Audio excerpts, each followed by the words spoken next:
नमस्कार दोस्तों। कहते हैं कि गलत का साथ देने वाला उतना ही दोषी होता है जितना कि गलती करने वाला। हुआ यूं कि शुक्रवार को मंडी की सांसद कंगना रनौत अपने संसदीय बैठक में शामिल होने चंडीगढ़ एयरपोर्ट से दिल्ली जा रही थी। इसी बीच एयरपोर्ट पर सुरक्षा में तैनात एक महिला कांस्टेबल उन पर थप्पड़ बरसा देती है।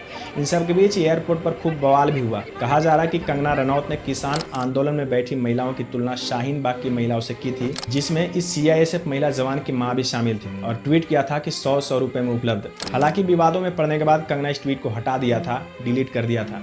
आपको बता दें कि इन दिनों कंगना संसद बनने से ज्यादा थप्पड़ वाले कांड से चर्चा में थी। इसी बीच कंगना रनौत का एक पोस्ट भी खूब वायरल हो रही है, जिसमें उन्होंने एक कॉमेडियन को थप्पड़ मारने पर विल स्मिथ का पक्ष लिया था। उस समय क्रिस रॉक ने 2022 में स्मिथ की पत्नी जेंडा पिकेंट का मजाक उड़ाया था, जिसके बाद उन्हें थप्पड़ मारा गया था। रॉक ने उनकी पत्नी के गंजे सिर का मजाक उड़ाया था, क्योंकि स्मिथ की पत्नी जेंडा पिकेंट बाल झड़ने की बीमारी एलोपेशिया से पीड़ित है और उन्होंने उस समय अपना सिर मुड़वा लिया था। इन सभी घटनाओं को अगर देखें तो वहां भी विल स्मिथ की पत्नी का मजाक उड़ाया गया था और यहाँ भी महिला कांस्टेबल की मां को अपमानित किया गया है। वहां विल स्मिथ ने ऑस्कर समारोह में थप्पड़ जड़ा था, तो यहाँ कंगना को एयरपोर्ट पर थप्पड़ लगा है। इन सब के बीच सोशल मीडिया यूजर्स दो खेमे में बट गए हैं। कई लोग कंगना के समर्थन में तर्क दिया है, तो कई लोग महिला कांस्टेबल को कटघरे में खड़ा कर रहे हैं, क्योंकि महिला कांस्टेबल उस समय एक एयरपोर्ट सिक्योरिटी में तैनात थी। उसका एक अलग प्रोटोकॉल होता है, क्योंकि जब आपके ऊपर सेना की वर्दी होती है तो कुछ चीजें हैं जिन्हें आपको भूलना पड़ता ही है।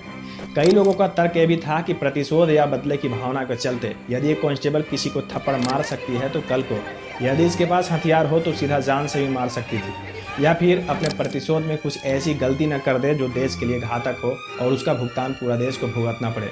क्योंकि बदला लेने के कई तरीके हो सकते हैं। आर्मी यूनिफॉर्म की एक अलग गरिमा होती है, लोगों का विश्वास है, लोग आपका सम्मान करते हैं। दोस्तों, ये तो कुछ लोगों का तर्क था, लेकिन जैसे ही यह घटना हुई इसके तुरंत बाद लोग महिला कांस्टेबल के समर्थन में आ गए।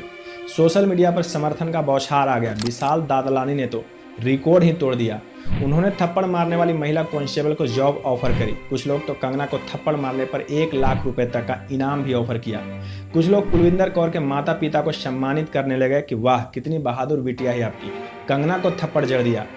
लेकिन एक बात समझ लीजिए कि मंडी की नई सांसद कंगना रनौत पर थप्पड़ बरसाने वाली सीआईएसएफ महिला जवान की हरकत किसी भी तरह से जायज नहीं ठहराई जा सकती है। मान लिया कि उस समय महिला जवान को अपनी मां पर की गई कंगना की टिप्पणी गलत लगी थी, लेकिन उसका विरोध के और भी तरीके हो सकते थे। इस घटना पर तमाम तरह के लोग जो अपने आप को सोशल मीडिया पर बहुत बड़ा समाज सुधारक बोलते हैं, चुप्पी साधे हुए हैं। आए दिन गोदी मीडिया को कोसने वाले हमारे ध्रुव भाई, हमारे अंधभक्त रवीश जी, ये सारे ईमानदार लोग अचानक से गायब हो जाते हैं।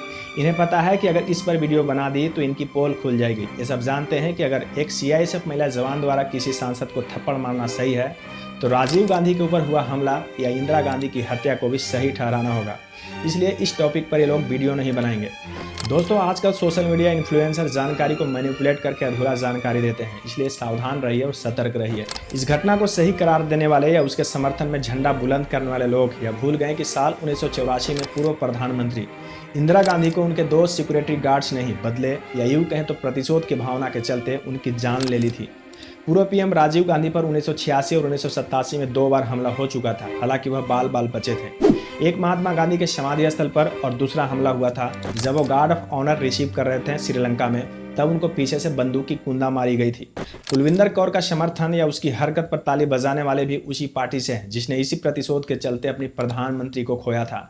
वजह चाहे कोई भी हो, वर्दी की गर्मियां और खुद का अनुशासन बना रहना चाहिए दोस्तों। इसलिए आज मैं इस वीडियो के माध्यम से ऊपर जिक्र की गई घटनाओं को विस्तार से बताऊंगा। शायद महिला जवान कुलविंदर कौर के कृत्य पर ताली बजाने वाले समझ जाएं कि वो किस आग को हवा दे रहे हैं। दोस्तों, यह तो हर किसी को पता होगा कि राजीव गांधी की मौत एक बम धमाके में हुई थी जब वह तमिलनाडु के पेरामदूर में आम जनता से घिरे थे। लेकिन बहुत कम लोग को मालूम होगा कि उन पर पहले भी 2 बार 1986 और 1987 में अटैक हो चुका था। 31 जुलाई 1987 में श्रीलंका में राजीव गांधी राष्ट्रपति भवन के सामने गार्ड ऑफ ऑनर रिसीव कर रहे थे कि तभी उन पर पीछे से श्रीलंकाई सैनिक ने बंदूक को उल्टा करके वार किया था। हालांकि वह इस हमले से बच गए थे। झुकने के कारण बंदूक का कुंदा उनके कंधे पर लगा। उन्हें पहले यह आभास हो गया था कि कोई चीज उनके ऊपर से आ रही है और वह झुक गए थे। उस समय प्रधानमंत्री की निजी सुरक्षा में तैनात 2 जवान श्री जीएस जामवाल और श्री मोहिंदर कुमार ने सफेद नौसैनिक वर्दी पहने हमलावर को पकड़ लिया और उसे वहां से दूर धकेल दिया। इस दौरान कुछ श्रीलंकाई पुलिसकर्मी भी उनकी मदद के लिए आगे आ गए थे। बताया गया कि वह श्रीलंकाई नौसेना का जवान था। हालांकि इस हमले से बेखौफ होकर गांधी ने गार्ड ऑफ ऑनर का निरीक्षण पूरा किया और राष्ट्रपति जूलियस जयवर्धने उनके मंत्रियों और अन्य सम्मानित लोगों से विदाई लेने के लिए पास में लगे शामियाने में शामिल हो गए। इस हमले के वक्त राष्ट्रपति भवन और जनरल पोस्ट ऑफिस के बीच के रास्ते पर सिर्फ फोटो और वीडियो बनाने वाले पत्रकार को ही जाने दिया गया था। तब पीएम राजीव गांधी ने खुद विमान में वापसी के दौरान पत्रकार को इस हमले की जानकारी दी थी। जब उनसे पूछा गया कि आपको पीछे से क्या मारा गया था, क्या बंदूक की कुंदा थी, इस पर राजीव गांधी ने हिंदुस्तान टाइम्स से कहा था कि हो सकता है कि आपके कुछ फोटोग्राफरों ने इसे कैमरे में कैद कर लिया हो। इसी तरह इसके ठीक एक साल पहले अक्टूबर में दिल्ली में महात्मा गांधी के समाधि स्थल पर पहुंचे राजीव गांधी पर झाड़ियों में छिपे हमलावरों ने गोलियां चलाई थी, लेकिन वह बच गए थे। कंगना पर हमले को सही ठहराने वाले लोगों के लिए इंदिरा गांधी पर उन्हीं की 2 सिक्योरिटी गार्ड की ओर से हत्या करने वाले की भी याद दिला देते हैं। सतवंत सिंह और बेअंत सिंह ये 2 नाम ऐसे हैं जिनके अंदर 1984 के ऑपरेशन ब्लू स्टार की वो यादें आग की तरह धधक रही थी। दोनों ने किसी को भी इसका भनक नहीं होने दिया कि 31 अक्टूबर 1984 को ऐसा कुछ होने वाले हैं। उस दिन इंदिरा गांधी का पहला कार्यक्रम अंग्रेजी वृत्त चित्र बनाने वाले पीटर एलेक्जेंडर उस्तिनोव के साथ था और उसी दिन इंदिरा गांधी को इसका इंटरव्यू शूट करना था। और बाद में उसी दिन इंदिरा गांधी की मुलाकात इंग्लैंड के पूर्व प्रधानमंत्री जेम्स कैलागन से होने वाली थी। शाम को इंदिरा गांधी ने रानी एलिजाबेथ द्वितीय की बेटी ब्रिटिश राजकुमारी एन के लिए रात्रि भोज का आयोजन किया था। इंदिरा गांधी सुबह 7:30 तक पीटर उस्तिनोव के साथ इंटरव्यू के लिए तैयार हो गई थी। जब इंदिरा गांधी 1 अकबर रोड के द्वार पर आर.के. धवन के साथ चर्चा कर रही थी तो नारायण सिंह उन्हें सर्दियों के धूप से बचाने के लिए एक छतरी लिए हुए थे। तभी अचानक उनके अंगरक्षकों में से एक बेअंत सिंह ने अपनी बंदूक से उन पर गोलियां चला दी। गोली उनके पेट में लगी। बेअंत सिंह ने उनकी छाती में 2 अतिरिक्त गोलियां चलाई थी। इसके बाद अन्य हमलावर सतवंत सिंह अपनी कार्बाइन पकड़े हुए पास में खड़ा था। सतवंत सिंह ने जल्द ही 25 गोलियां खाली कर दिया, जिसमें से अधिकांश इंदिरा गांधी को लगी थी। उस समय रामेश्वर दयाल को भी गोली लगी और वह वहां गिर गए। आनंद फानंद में आर.के. धवन और एक पुलिसकर्मी दिनेश भट्ट इंदिरा गांधी को उनके राजदूत वाहन तक ले गए। उनके राजनीतिक सचिव माखनलाल फातेदार भी उस समय मौजूद हैं। सभी इंदिरा गांधी को एम्स ले गए, लेकिन इलाज के दौरान इंदिरा गांधी को बचाया नहीं जा सका और इस तरह प्रतिशोध या यूं कहें तो बदले की भावनाओं के चलते देश ने एक प्रधानमंत्री को खो दिया। कंगना रनौत के व्यवहार और बतौर एक्ट्रेस आप उन्हें पसंद न करें, लेकिन अब वह एक सांसद भी हैं। उनकी भी कुछ गरिमा है। आज अपनी मां पर दिए बयान से आहत कुलविंदर सिंह कौर ने उन्हें थप्पड़ मार दिया। ऐसी घटनाओं पर ताली बजाने वाले और हंसने वाले लोग कल को एक बड़ी आग को हवा दे रहे हैं।